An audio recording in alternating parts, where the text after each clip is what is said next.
Here we go. Nice and easy. No way out, little guys. Not out of this gem. There's a cylinder on the ground in which the man is arranging some netting. It looks like some kind of trap. He notices you. Who's there? Oh, the police. Hello, officers. Is that the police? Why are the police here? Don't worry, Gary. I'll handle it. To what do I owe the pleasure? Of course. Thank you for passing along the message. That damn waterlock is broken, and we can't go all the way around the 881. You broke the waterlock with a motor carriage? There was a billboard in the canal. Not a vehicle. It said Samaran Butter.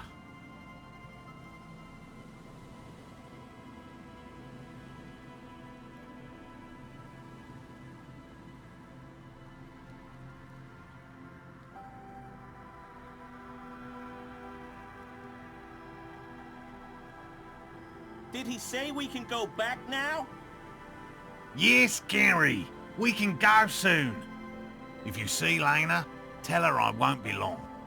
Sir, your wife is waiting for you. I just have to do one more round. See if the phasmid has taken the bait.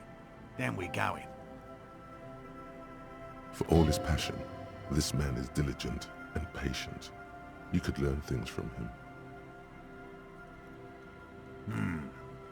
Well, first of all, it's damn difficult to find, which is why we've been knee-deep in the reeds laying traps for him.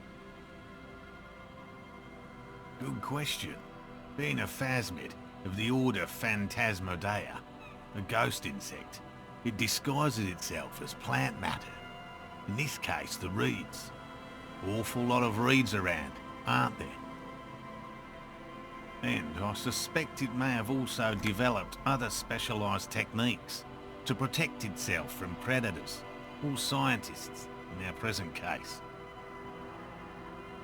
It's my hypothesis that it has evolved certain electrochemical defences that allow it to interfere with animal perception, impeding pattern recognition, confusing the visual cortex. But I cannot describe how these defences work, much less how they evolve, without studying a live specimen. Yes, it makes perfect sense.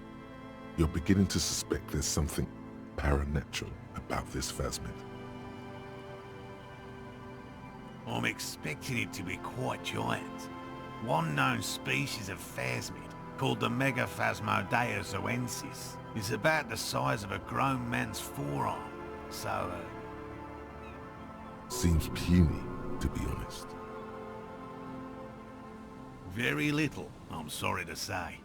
No one's ever captured a specimen, so all our information is based on first and third-hand accounts. Not yet. That's what makes it a cryptid. Just out of curiosity, if there's no proof of its existence, how do you know it's real? I know it's real.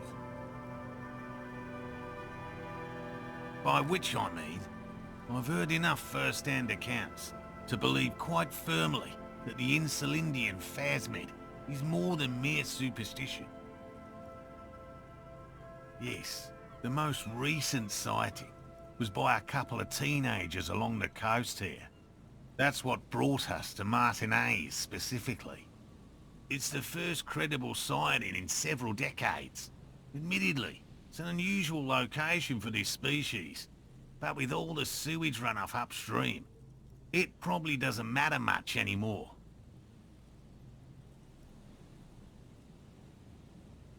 I have to resist the thought. Such an extraordinary creature is doubtlessly highly resilient. After all, it's generally thought to be capable of parthenogenesis. Yes, the females don't need males to reproduce. Makes it easier for a species to survive in adverse conditions. Yes, the Insulindian phasmid is a very clever insect. That's why it's so damn difficult to catch. But as a scientist, I'll try my best to remain dispassionate. Well, they may not look impressive, but Lena designed them quite cleverly, so I'm sure they'll do the trick. Yes. More than some, he admires this about her. Simple. Attracted by the locusts, the phasmid crawls down the funnel, and, having eaten its fill, can't get back out. At least, that's the intention. The net isn't a perfect solution, but we didn't want to use anything that might damage the specimen's delicate exoskeleton. Locusts. Nearly all known phasmids are herbivores, of course. But we've hypothesized that the Insulindian phasmid might occasionally prey on other insects.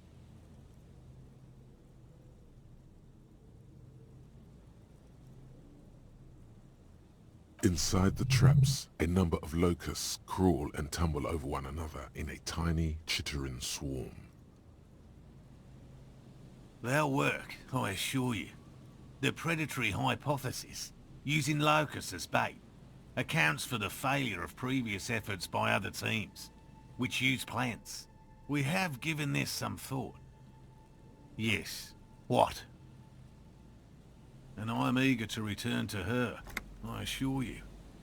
But I can't leave before we finish with these traps. My wife understands that just as well as anyone. Come on, Morale. We've been soaking out here for days. It's time to go back. And leave the traps? Absolutely not. I won't let Lena down. Come on, she wants us back. I'm soaked up to my nuts over here. We'll both catch reed crabs if we don't dry out soon.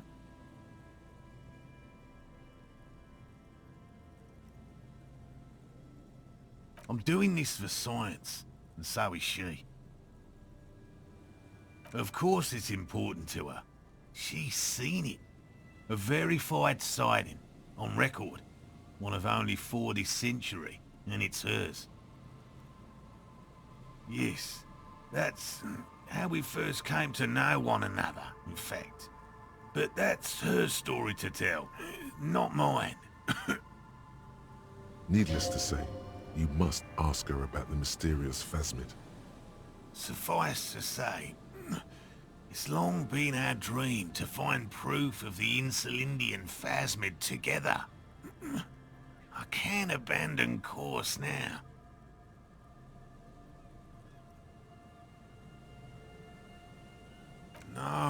No.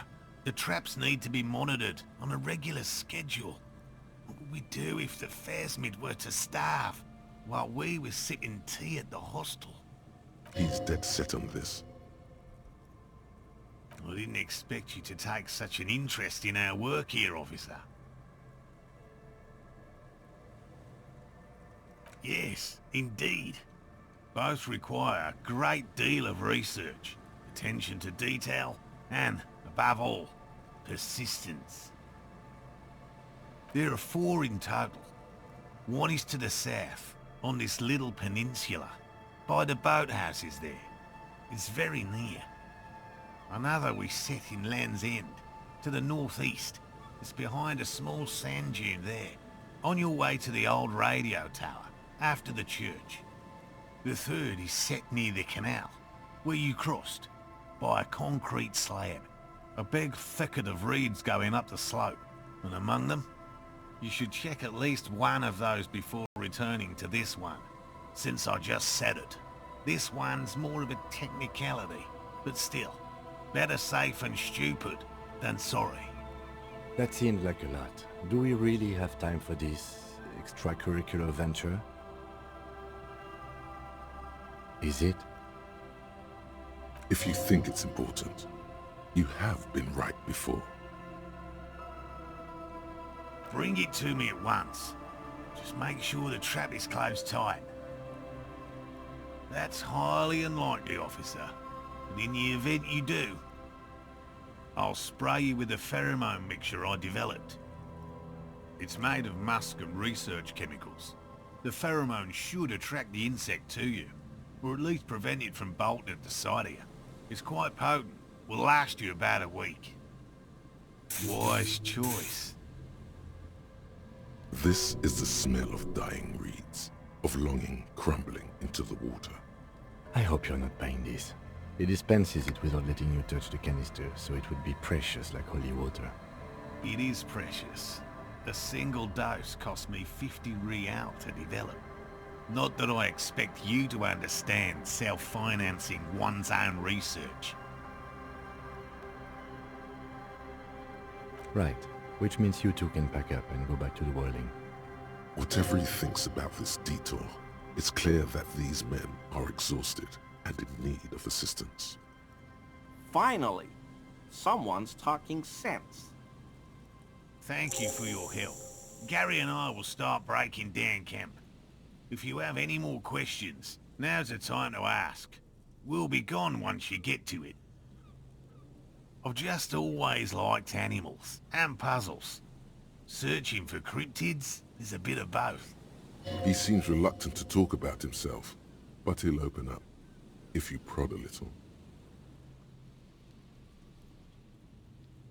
It's not child's play, just because I have to traipse through the mud every so often. Real. I know you think one is a respectable profession, while the other is superstition. Everyone does. Indeed, my methods do not differ from other scientists. I simply draw upon a wider variety of evidence. And I have more hope that something truly surprising might happen. Your nerve endings tell you there is no such thing as a positive surprise. No, as I said, I have yet to catch a cryptid, although I have come close.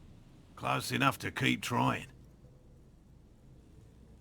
Everything from forgotten regional lore to newspaper accounts, like the one that brought us here, to look for the phasmid. I keep a very open mind. No, very few cryptids are ever discovered, and not for a lack of trying. To stay hidden is a cryptid's primary quality. It's even in the name, cryptid. Of the list of cryptids kept by the Cryptozoological Society of Chemney, which is 4,082 items long, about 2,000 have been confirmed as hoaxes. 2 are categorized as confirmed discoveries. The rest are in differing stages of discovery, refutation, and data collection. Yes, the Chateau Quan forest pygmy, who turned out to be an extinct species of primate, and a cave salamander from Yugo-Grad, who is, honestly, quite unremarkable. It's in a zoo somewhere. We cryptozoologists are brutally honest with ourselves, more so even than the public. With cryptids, most cryptids are hoaxes or they are never found. That does not mean we should stop searching. Indeed. If our expedition is successful, every paper in the world will report on it. From Revachol to Dushantu. It will be a zoological miracle. The hair on your arms stand up. Electricity. Sounds like reeds hissing. Yes?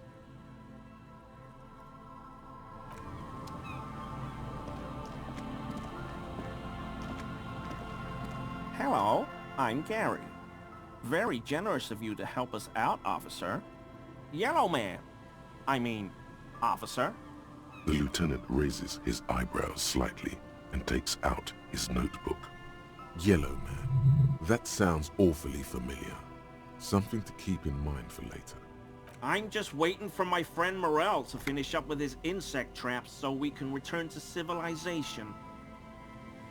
I like nature, just not this bloody coast. It's mostly drunks and degenerates that come here.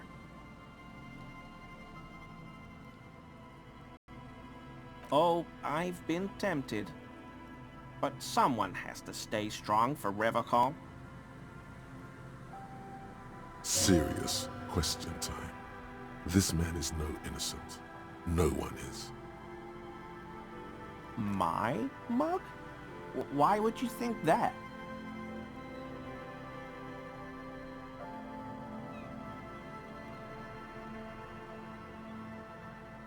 How do you mean? Forgive me, officer, but we've only just met. He's trying not to look afraid, because that would be incriminating. Yet he is. Okay, I admit it. I threw the mug away in the trash container behind the hostel. I know I shouldn't have, and I am very sorry, officer. You're not going to find me, are you? Whew. Thank you. You won't regret this. I won't use another man's property to dump my garbage ever again. I don't know what got into me, really. Work has been stressful lately. Damn Koiko's price dumping us out of competition. What did you do, Gary? Nothing. Just answering some questions. Helping out the law. Here we go. Start pumping that sweet info. I know a guy who works with the trash collection services, CS Municipal. He gave me a master key for the trash containers of Martinez.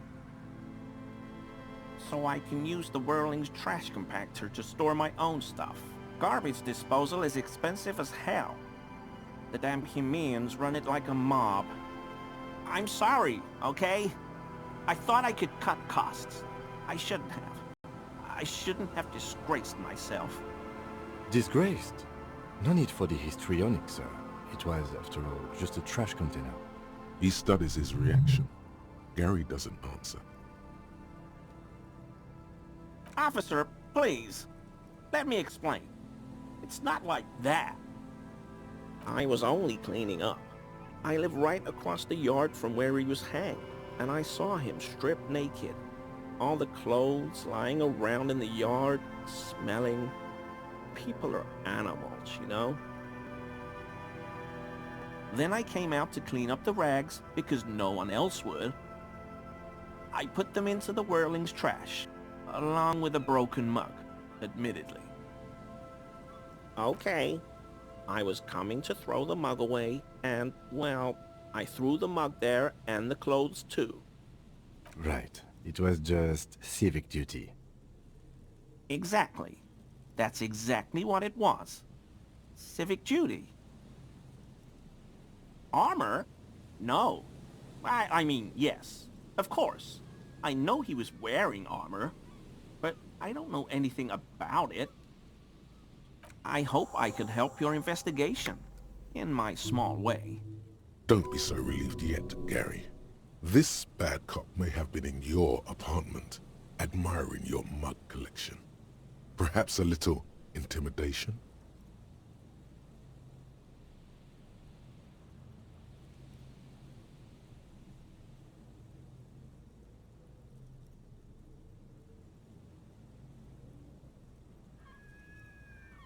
I told you everything I know, sir.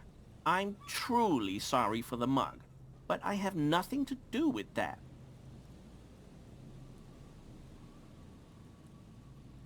No.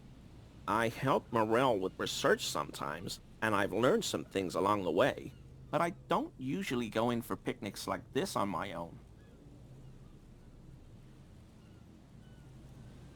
Not many Sealites here, or anywhere, other than Sale. I meant no offense, truly. Oh, yes. Of course he is. I was just speaking about his connections. Let's change the subject. okay? Sure do, officer.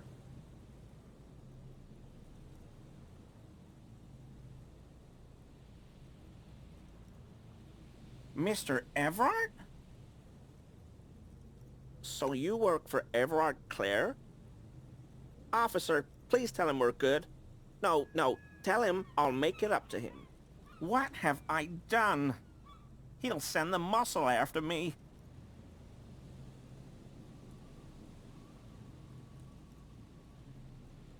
Of course. I won't do it again. If there's anything I can do to assist you, or the Union, just ask, okay? I'll try to help if I can. This scared him proper. He's positively melting from fear. Has to prop himself up with a lot of anger to keep it together. The weather vane has turned. He cannot be unturned. He clearly liked his squirming. He may even have changed his mind about the whole door-opening operation.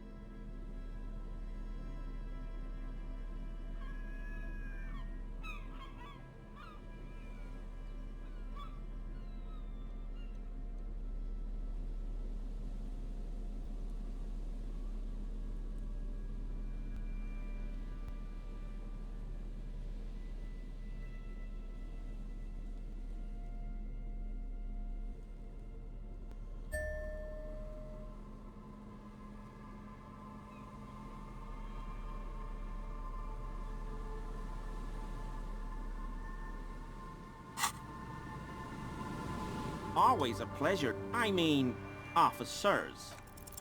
Is he?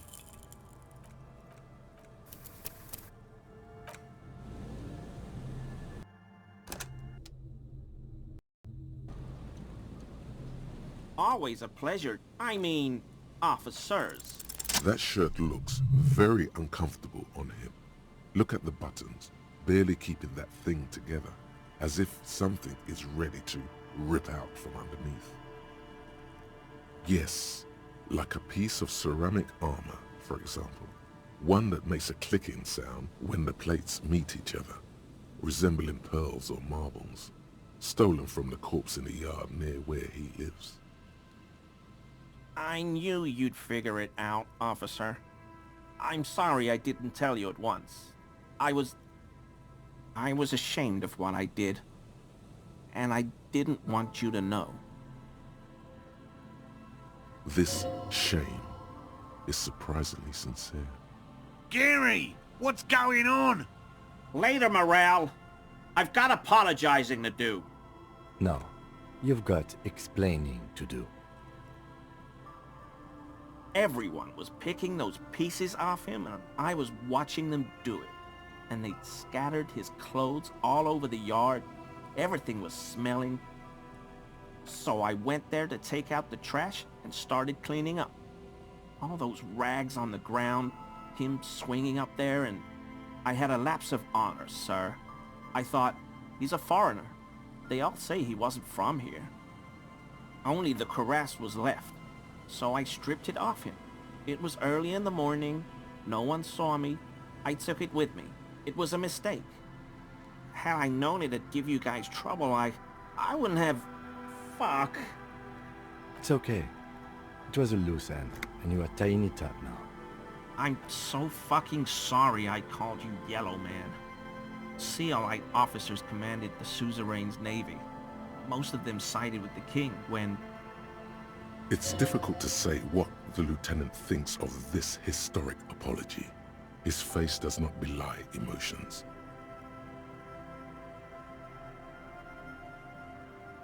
Because I was weak. I should have told you the moment I saw you. But The hell, Gary? You in trouble? I'll explain later. I always thought it was the Union, but I sure as hell won't go around saying that anymore. You have my word. I don't know. and I won't be running my mouth on this subject anymore.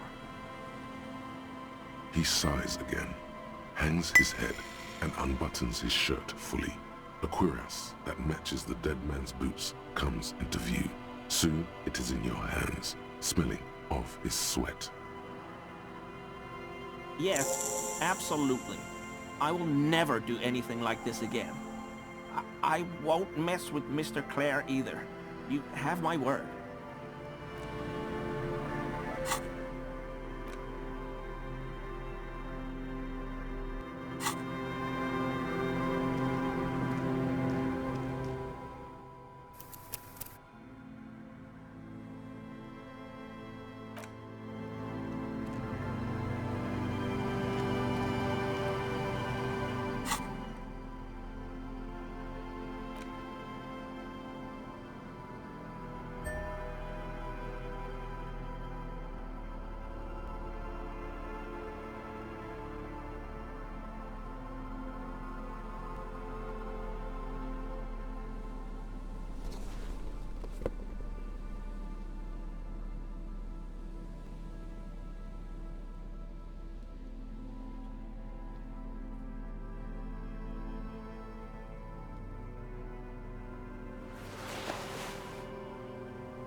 That patch of reeds over there, it's a great place to hide something.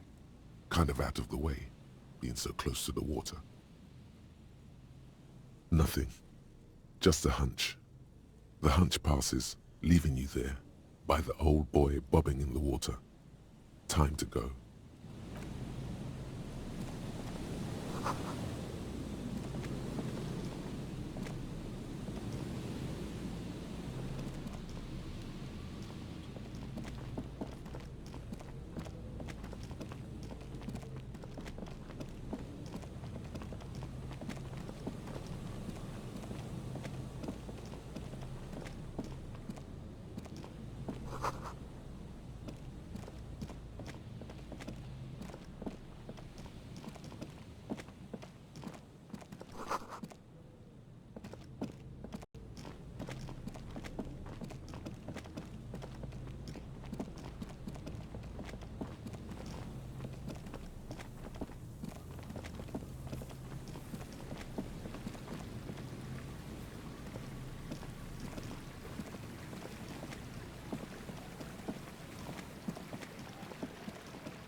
A metal payphone under a yellow plastic dome. You could use it to call someone, unless you're out of change.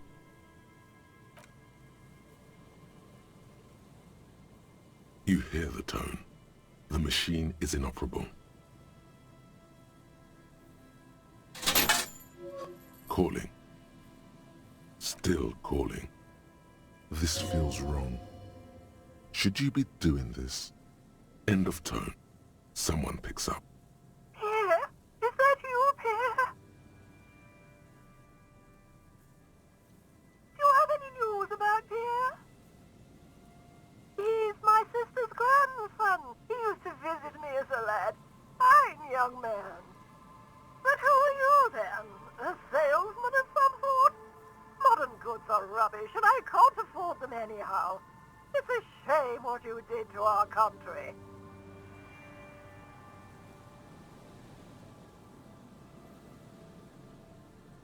I was a baroness. Pause. There is silence on the other end. You won't get me, and you won't get my money. Phone hanging up. Disconnect tone. Calling. Still calling. Again? Seriously? Someone with a masculine voice picks up. Hello, Gerard speaking. Don't worry about it, buddy. Happens to all of us. You have a nice day now.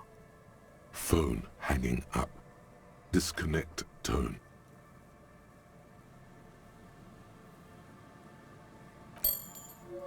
Calling. Calling. Calling. Still calling. Still calling. Stop calling me, man. I'll get you your money, alright? I just need till tonight. Let me work.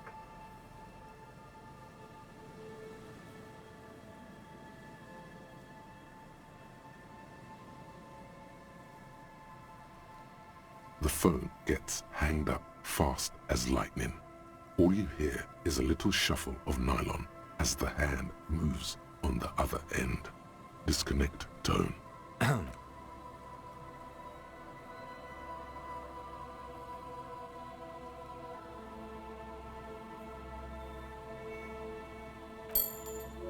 Calling. I'm tired.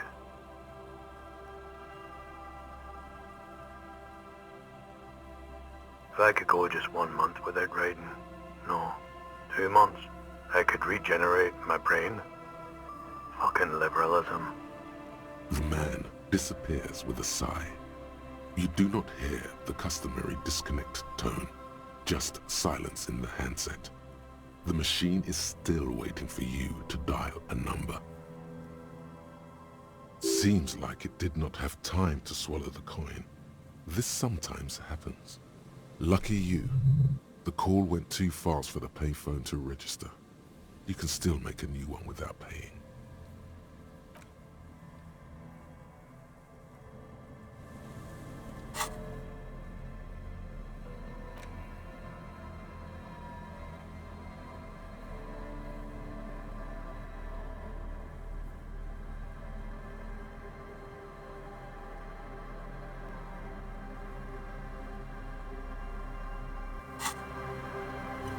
There's still some unused change in there.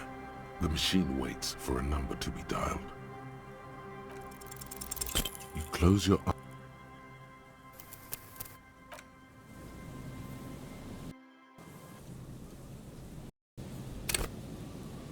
There's still some unused change in there. The machine waits for a number to be dialed. You close your eyes and put your index finger on the rotary dial.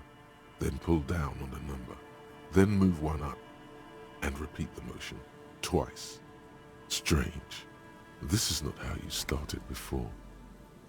414447. The rotary dial feels cold from the sea air. 1117361. Your fingers keep moving like a spider every time the ring rotates back with a little ring of metal. Like a bell tolling. Yes, 451-67451. You are going deeper now, into some unknown place, far away from this island of matter and its telecommunication networks. You have dialed God knows how many numbers. The headset has been waiting silently to relay a signal. Surely nothing can come of this, you think. But it does. A connection. An ultra-long distance call. Your air fills with a crackle, the wash of a strange ocean full of white noise. A little bird starts ringing in there, not like the local calling tone before. No, a small ring in a cage of distortion, far away, a distant network of phones. Calling in the night. The saddest sound in the world. Both pitiful and terrifying. You feel your pulse rising with each ring. Calling still. The handset starts slipping from your sweaty palm. Your breathing is heavy. Calling, calling, calling, calling, calling still. Then the ocean breaks. Out of the depths, a woman's voice emerges. Small. The dearest thing you've ever heard. Hello?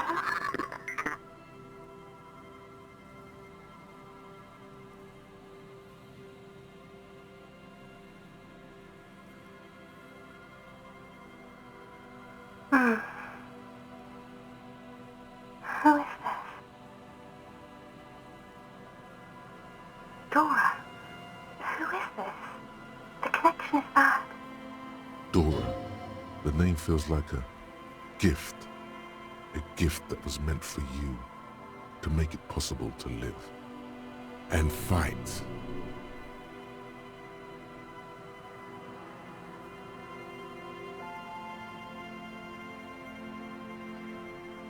You're not a revolutionary, Harry. You're drunk. Because it's me. Look, I don't understand what you're saying or why you're calling me. You seem drunk.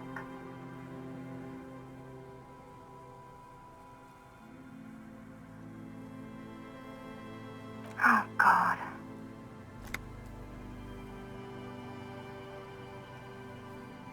Do you know what time it is?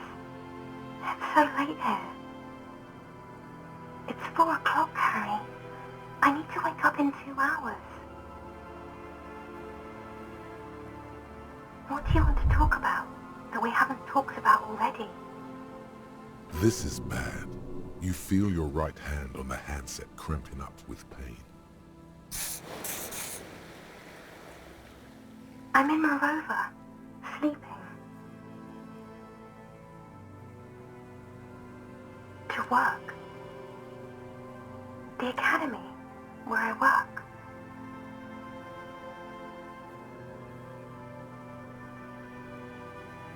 No response, only a sigh. The connection crackles like burning paper. Your hand isn't moving. The headset hisses in your ear with evil sadness. Your hand isn't moving. The headset hisses in your ear with evil sadness. Oh no, please stop. Please, let's just hang up. Your hand isn't moving. The headset hisses in your ear with evil sadness. No, I want to go to sleep. Your hand isn't moving. She does not answer anymore. Harry. Disconnect tone. The machine ran out of money.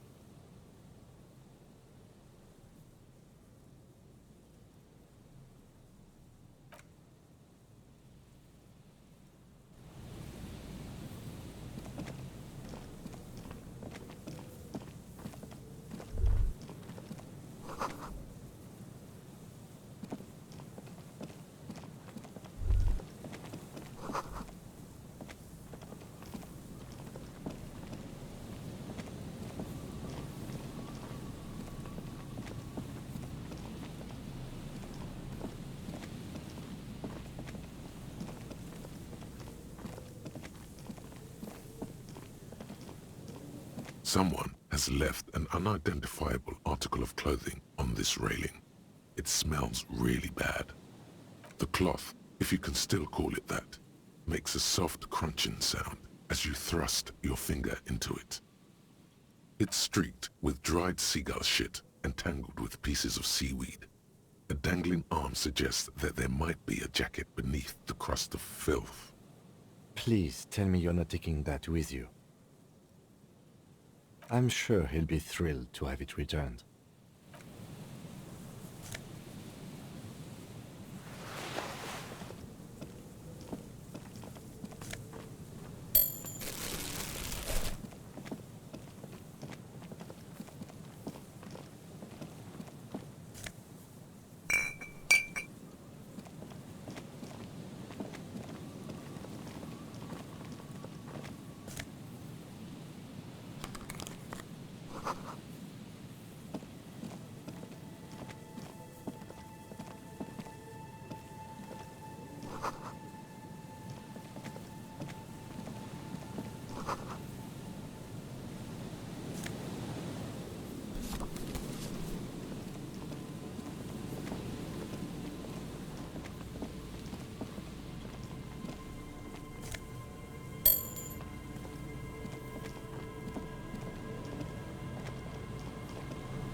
The smell, it's awful and familiar.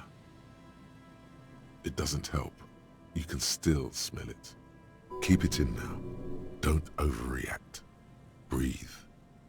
Don't you recognize it? That hideous pungency, that faintly cloying sweetness. Only death smells like that.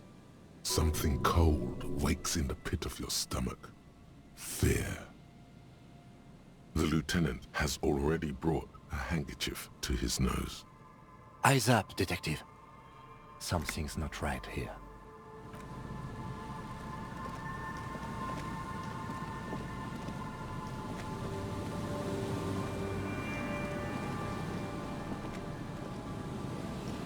There's some tear, an empty cigarette package, and a crumpled kebab wrapper. A man lies on the boardwalk, his limbs bent and neck turned at an unnatural angle. Right next to him is an empty bottle of spirits. In his cramped hand, a chewing gum wrapper. Half of his body has slipped between the cracked boardwalk, starting with the right leg. The fall has left him broken, contorted like a sad puppet. Hold on. Lividity is faintly pronounced. Whoever this is has been dead for 2 days. No longer. We need to investigate. Another dead body. This is your job. Steel yourself. Calm now. Carefully. Just another day. Just another dead body. Breathe. He's wearing mud-caked boots, beige trousers, and an old brown leather jacket with a bright blue lining. There are traces of kebab sauce on his chest. You find some sunflower seeds and a rain-soaked library card folded into two. His jacket feels sodden and heavy under your hand. Good. We should take a look at that library card after this is done. The man has fallen through a crack in the boardwalk and hit his head against the metal bench. Coagulated blood covers his black hair. One of his feet is still dangling through the hole. You have to be quite inebriated to fall that bad. Well over a liter of pure ethanol. 3 bottles of wine or 1.5 of spirits. His expression is dull, like the sea behind him.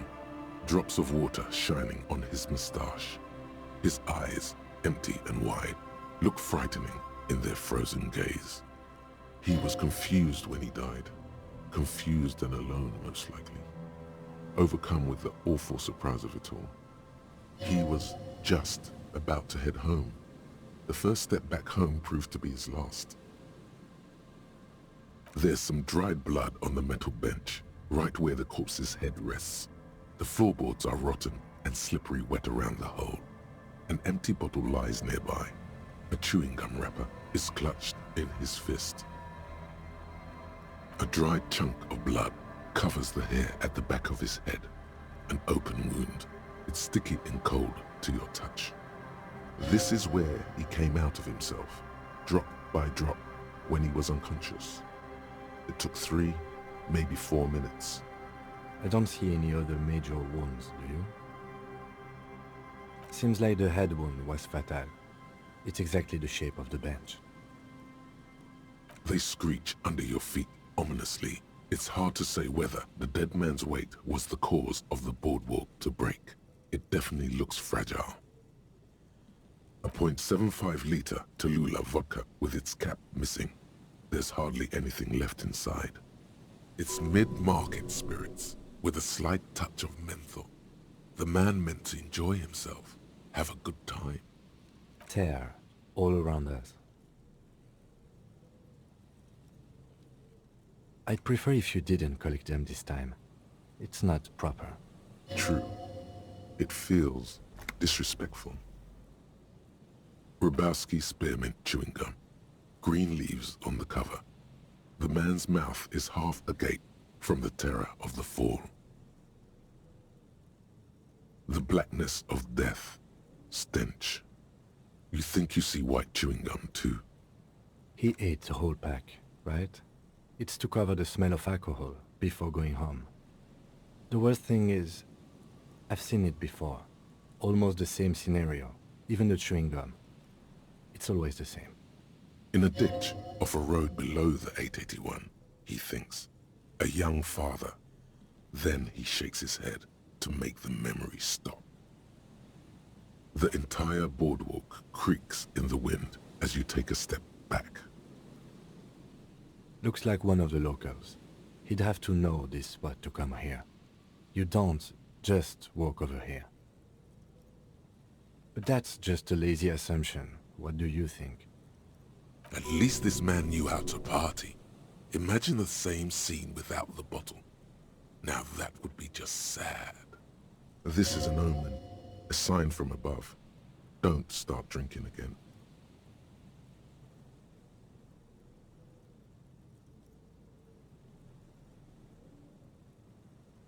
Well, at least you're not married. Or, what if you are? But let's try to not run ahead. For now, all we know is that he's an unidentified middle-aged man found dead on the Martinez boardwalk. Death by misadventure. He slipped and fell through the boardwalk. A truly unfortunate accident. If it wouldn't have been for that bench, he'd be alive.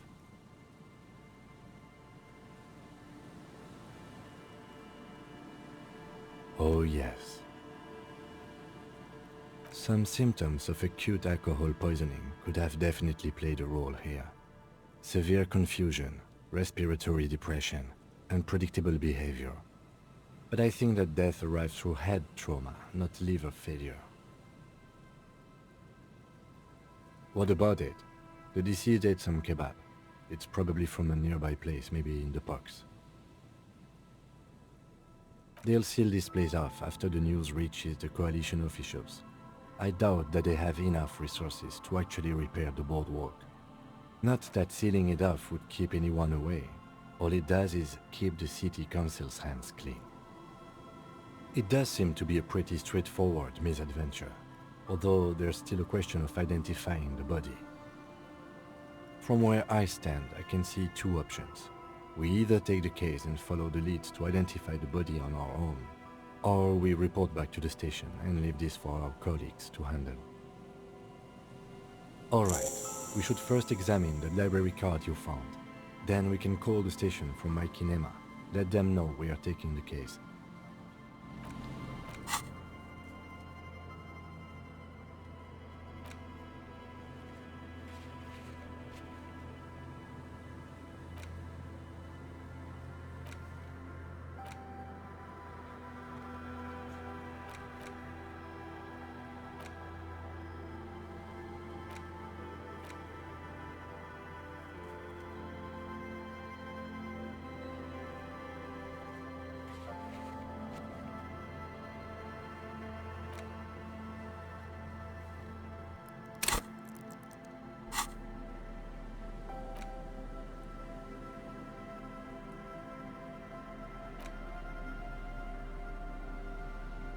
The library card is folded into two and still slightly wet to the touch.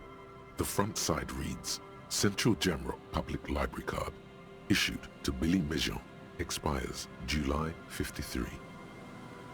Whoever owns this card is an avid reader. You find a list of books written in blue pencil. Radio thriller. Stand a little less between me and the sun.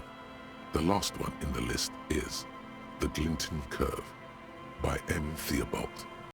A library stamp indicates that the book has been returned. Most of these titles seem to be in the sci-fi genre. Some thrillers too. If lost, please return the card to the library. Dial 005 02 55211 or visit us at Moreau Street, 78, Jamrock. Business hours 900 to 1800. Good. We should give them a call from my kinema. See if we can learn anything about Billy Mejean.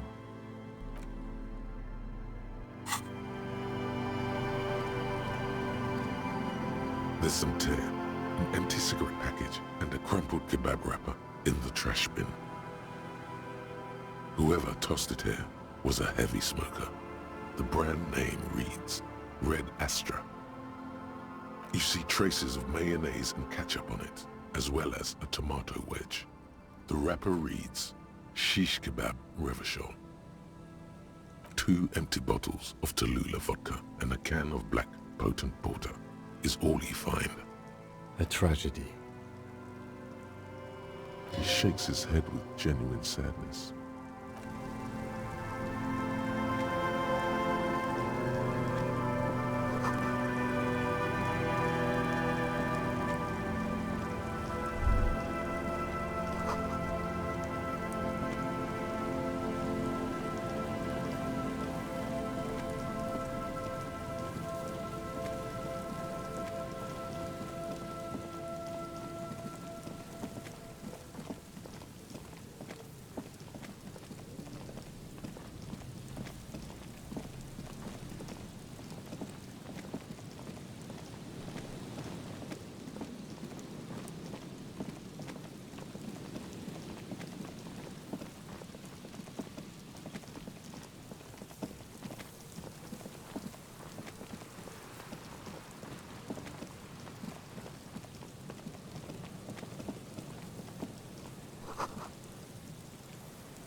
An old door, worn by elements, guards the depot. The wind has blown a sand dune in front of it. The door hasn't been opened in a long while. You see a handle. It's military, a service depot of some sort. The washerwoman mentioned a depot up the coast. She said it was for moving ammo and cargo across the bay. This might be it.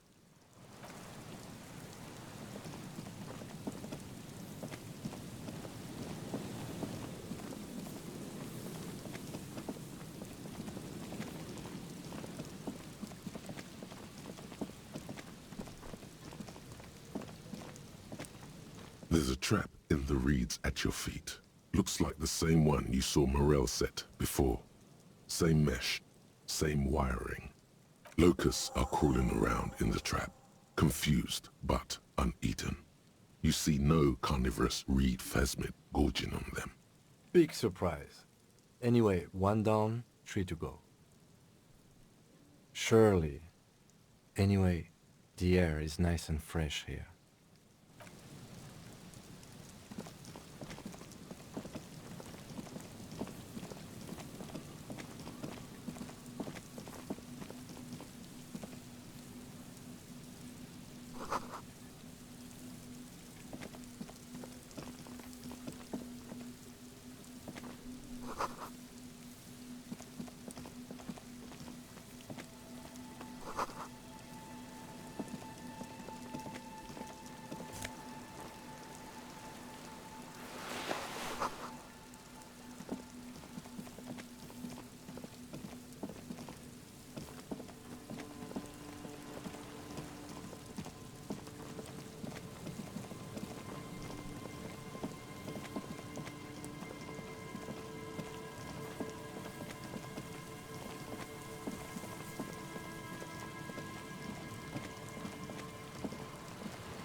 see that seagull up there? Remind you of anybody? You and the seagull are just alike. Think about the seagull's story. It's one of endurance and adaptation. The seaside was paradise once. They were birds of that paradise. Then their paradise became shit city. And what did they do? They became urban survivors, eating burgers out of trash cans, killing and eating pigeons. No time for that sentimental bullshit. They're hustlers, getting shit done. They're one pair of track pants away from gangsters, just like you. You have. The body remembers. Sure, inside. But outside, it's a tough world. You've got to do whatever it takes to survive. And you do. Question is, will you admit that to yourself?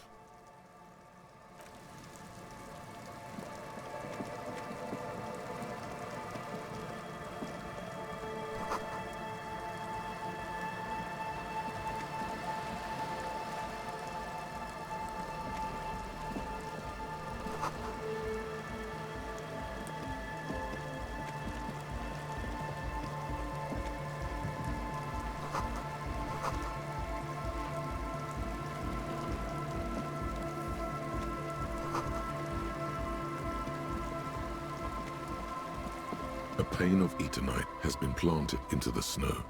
2 poles are holding it up. Barely holding it up. It could fall over any minute. A stronger gust of wind might be enough. The pane falls into the icy snow with a soft thunk.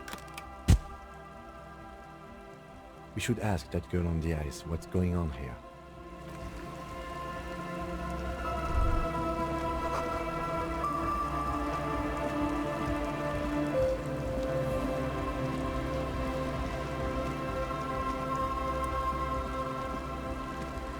A shaggy-looking girl in her late teens or early 20s kneels on the ice with an electronic contraption in her hand. Hearing you approach, she looks up.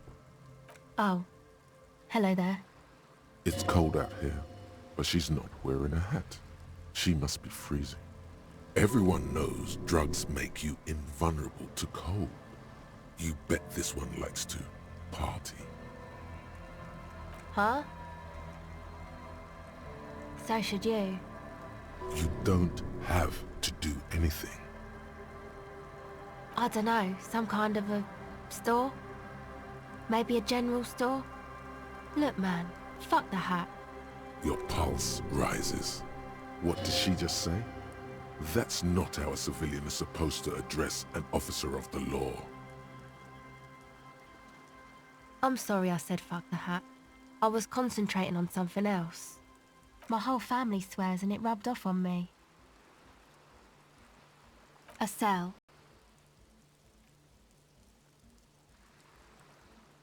Why? Okay. This is a portable recording device. It's for field recording. Low quality, but still. Actually, just one wire. I picked on it till the braiding came loose. The wire leads to a contact microphone. A contact mic records sounds from inside things, like this ice. Nice. You could maybe bug someone with it. Wiretapping. The mic? I don't exactly know. Somehow it doesn't pick up vibrations from the air. The book said it only picks up structure-borne sound, if you like technobabble. Same place I got the recorder from, the Elysium. Oh man, you haven't been to the Elysium? It's the coolest place in this whole drug-addled shithole. It's a music club and a synthesizer workshop on Boogie Street in Jamrock. Musicians live there, like real musicians. I once saw Arno van Eyck. Thinking about it really cheers her up. It's a long way from here, though. Oh yeah, guess you wouldn't know Van Eyck. Or really be a Elysium going kind of person. I don't know what that means. I don't know what that means either.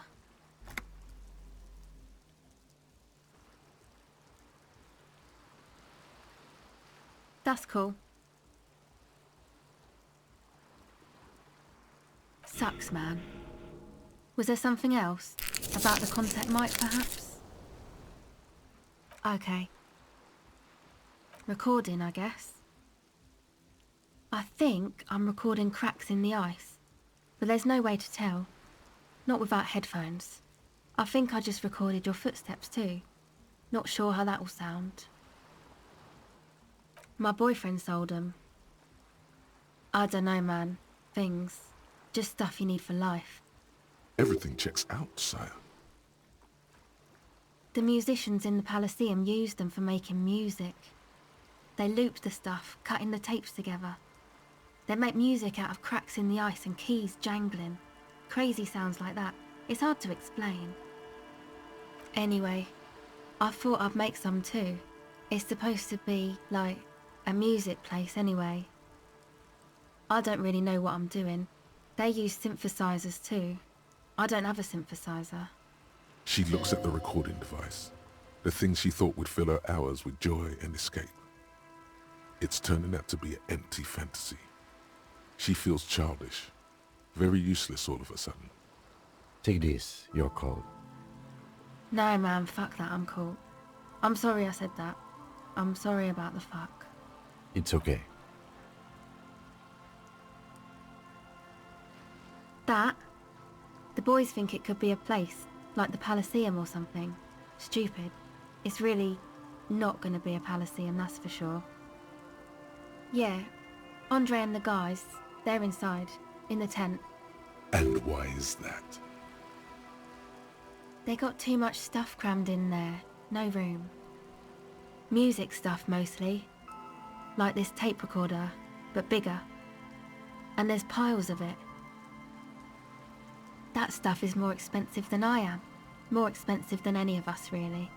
Doesn't matter, I can take the cold. Go ahead.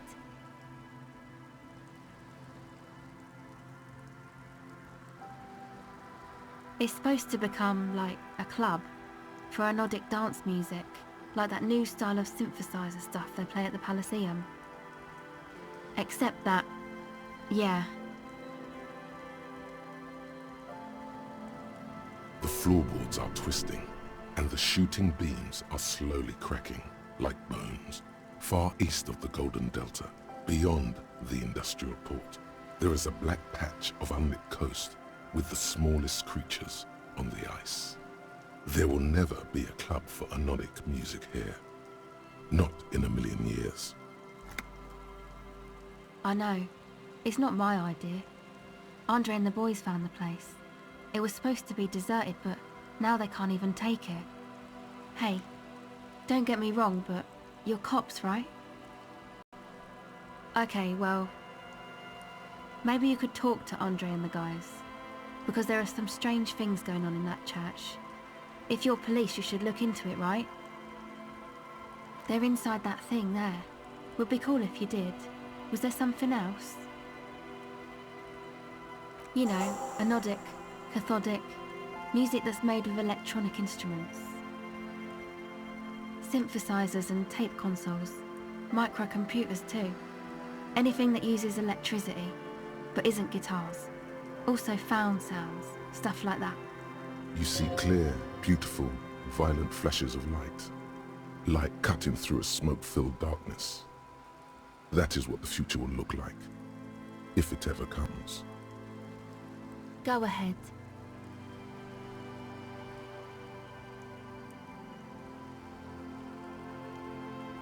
Okay, bye.